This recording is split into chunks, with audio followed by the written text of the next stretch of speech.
a new Atlantic tropical cyclone develops.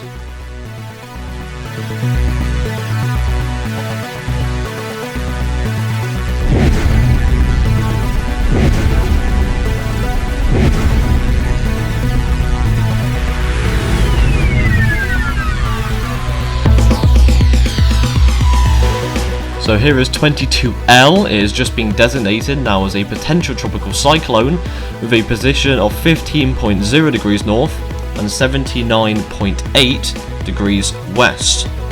It currently has a wind speed of 35 miles per hour and a pressure of 1007 millibars, which is 55 kilometers per hour and 29.74 inches of mercury.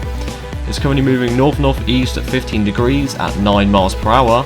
This is latest at 5 PM on Montego Bay.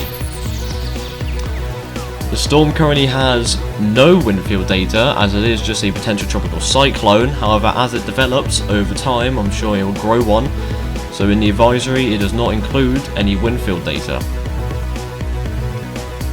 So the distance in kilometers is 84 kilometers from Isla Serenilla, 432 kilometers from Montego Bay, 458 kilometers from Kingston, 692 kilometers from Santiago de Cuba, and 745 kilometers from Guantanamo. So the max sustained winds on Force 13's analysis and through the ATCF and the NHC is 35 miles per hour, and all three of them going for 35. So the cone shows it going straight through Jamaica and also Cuba, and then also the Turks and Caicos Islands. There is tropical storm watches already in place for those places as it goes up.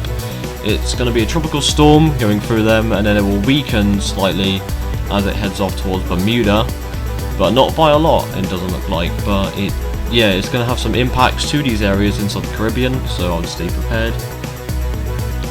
The sea surface temperatures are here. As you can see, it's relatively warm inside the South Caribbean. It's incredibly warm. And inside the path of the storm here, it seems to be staying at the same temperature, 83 degrees Fahrenheit, 79 there near Jamaica, and 80s just above Cuba and Haiti. And as we go north, it will dip a bit, but pretty good temperatures for the storm. Decent temperatures at this time of year anyway. There's good dips into the 60s up there. However, 80s and late 70s to 80s inside the Caribbean. The radar for this shows like this. As you can see, it goes straight through Cuba, Turks and Caicos there, and heads up to the north and gets pulled away, possibly turning into an extratropical cyclone up there. And that is, as you can see up there, and that is all the radar.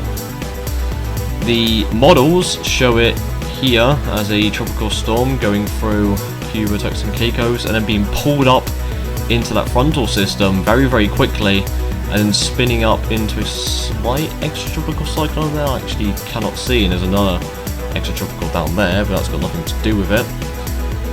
And then here is the rainfall amounts. As you can see, straight through Jamaica and all the way through Cuba there, and Turks and Caicos, a massive amount to the south of Cuba.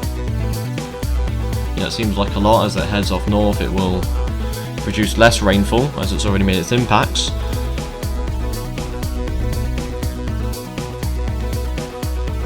As you can see, it's 14 inches just inside of Cuba there, 22 inches just south of Cuba there, 9.2 inches on the east side of Jamaica, 6.9 there, 3.6, 2.1 inside of Haiti, a bit less rainfall around there, and Turks and Caicos and the Bahamas at 6.8, and it goes up to 10 a bit on its path, but 22.5 south of Cuba. So the multi-model diagnostic comparison is here. The intensity seems to rise a bit and then will drop a bit, as you can tell. GFS is obviously going a lot lower than the other models. The deep layer shear, GFS is going higher than the other models. Seems to be a reverse pattern there. And then the track is relatively the same, it goes around, goes up through Haiti, Jamaica, Cuba, Turks and Caicos, and then heads off to the north. And the sea surface temperatures will drop as it continues north, to be expected.